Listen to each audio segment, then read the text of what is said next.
And hello again from Fox News in Washington. When New Jersey's Chris Christie spoke in Chicago this week, Democrats sent a former governor to act as a truth squad. And when papers from one of Hillary Clinton's closest friends were uncovered, creating a fuss about some of Clinton's private comments, well, we decided it is not too soon to talk about the 2016 presidential election.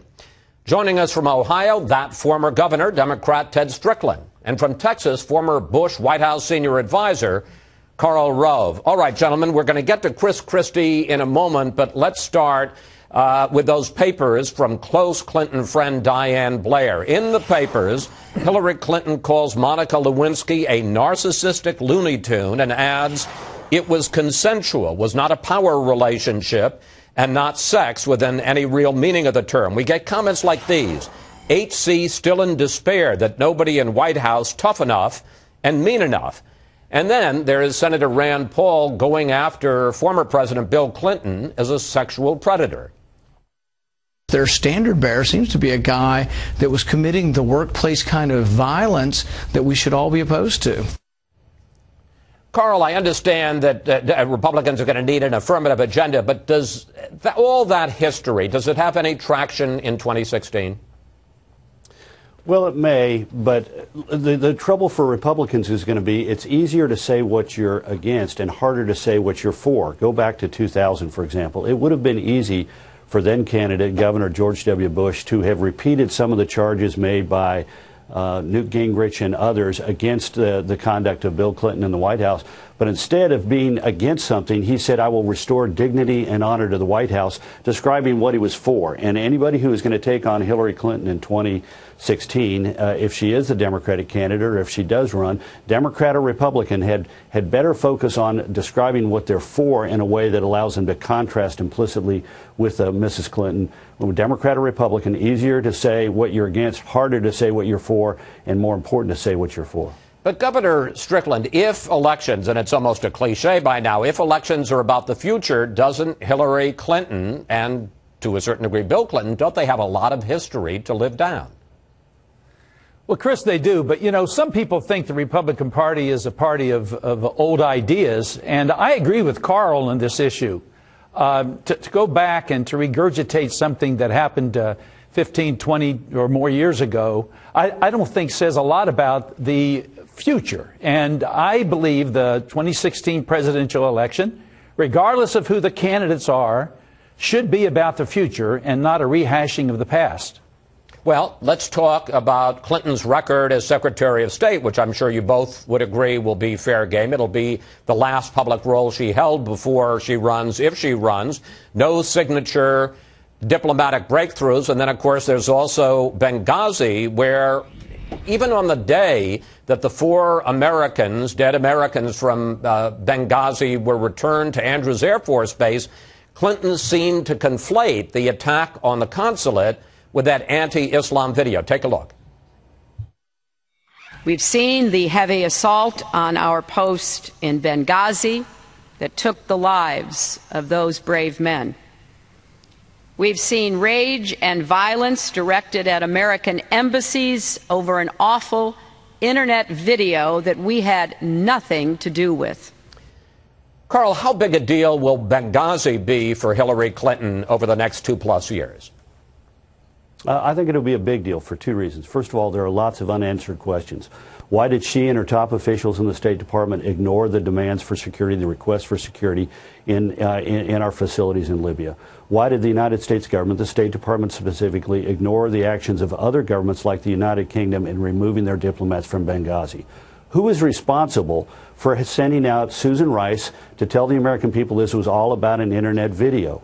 There are lots of unanswered questions. And the second reason it will continue to be an issue is because those questions are in many instances being raised by the families of the Americans who were killed in Libya, and they're not going to go away until those questions are answered. Governor Strickland, doesn't Benghazi and the failure, as Karl suggested, to beef up security at the consulate, doesn't that undercut Hillary Clinton's claim, and we all remember it from the 2008 campaign when she had that phone call ad, the unanswered phone call, the idea that she has the ability to respond to a crisis in the middle of the night And in that case, Obama doesn't, but in this case, it would be whoever the Republican doesn't. Doesn't that undercut her claim? Chris, this issue should not be politicized, I think, as it has been. Now, if we want to know the truth, I think the best place to look for that. Wait a minute, Governor, if I may just... Okay. I'm just want to ask you, when you say it shouldn't be politicized, okay. I mean, if we're talking about Hillary Clinton's record as Secretary of State, if the Senate Intelligence Committee said the attack was preventable, isn't that something that happened on her watch? If I can respond, Chris. Yes, sir. The best place to go for answers and the truth, I believe, is to the Senate Intelligence Committee. A bipartisan committee issued a report, and we should listen to what was in that report.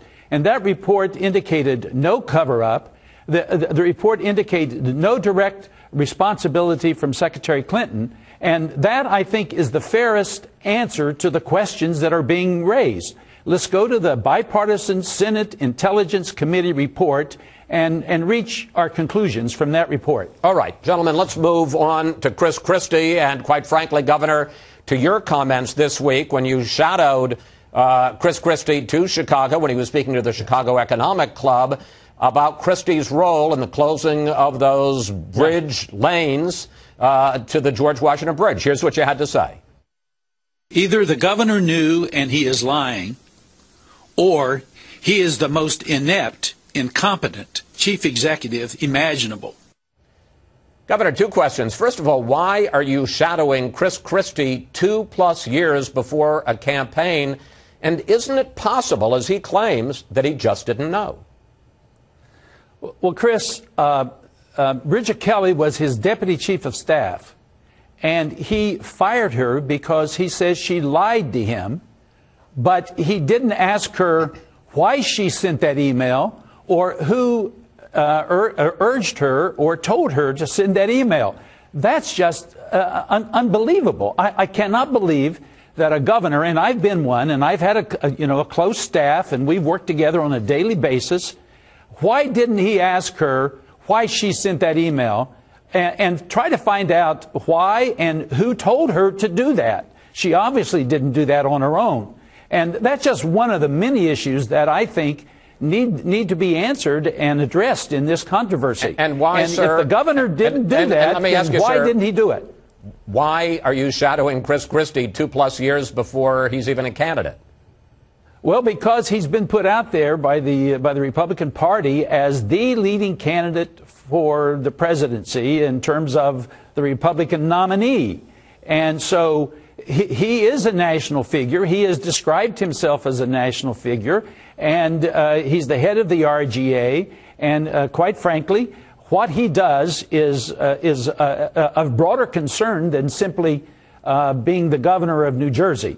He has been and hopes to be, I guess, the front runner for the Republican Party in 2016. Carl, so that's why he's getting the attention he's getting. Carl, let me bring you in and pick up on Governor Strickland's point. Governor Christie's deputy chief of staff, Bridget Ann Kelly, knew. His appointment to the Port Authority, David Wildstein, knew. Doesn't it strain credulity? How do you respond to Governor Strickland's statement that he's either lying, Christie is lying, or he's incompetent? Well, first of all, I think Governor Strickland is correct. The reason the Democrats are doing this is because Chris Christie is a strong potential candidate in 2016, and they're going to try and smother every Republican presidential possibility they can because they know that this race in 2016 is going to be difficult for the Democrats, hard to get a third term, particularly after the 2 terms of Obama. I think the Democrats, however, would be better off picking another voice to go after Governor Christie. When Governor Christie found out about these 2 individuals and what they had done, he immediately fired them. Let's go back to 2008 and Joe the Plumber. Governor Strickland's own appointee as head of the Employment Commission was found to have been accessing confidential government databases in order to find out confidential information, private information about Joe the Plumber and leaking it to the press. Now, is Governor Strickland, to adopt his standard, either incompetent or lying simply because it was his appointee who did these things? Let's step back and look at this. Let the process go forward and be careful to throw stones like Governor Strickland is throwing at Governor Christie. I understand why they want to get him out there. Okay, wait. We're running out of time. I got to let Governor Strickland go ahead, respond. Well, two things. First of all, the person who did that left my administration. And secondly, no information was ever leaked to the press. That's just not a true statement. So, you know, things happen. You hold people responsible.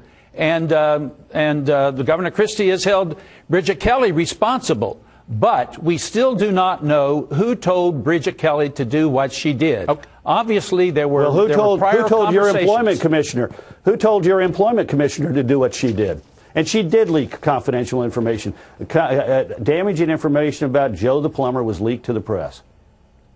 It did not come from her.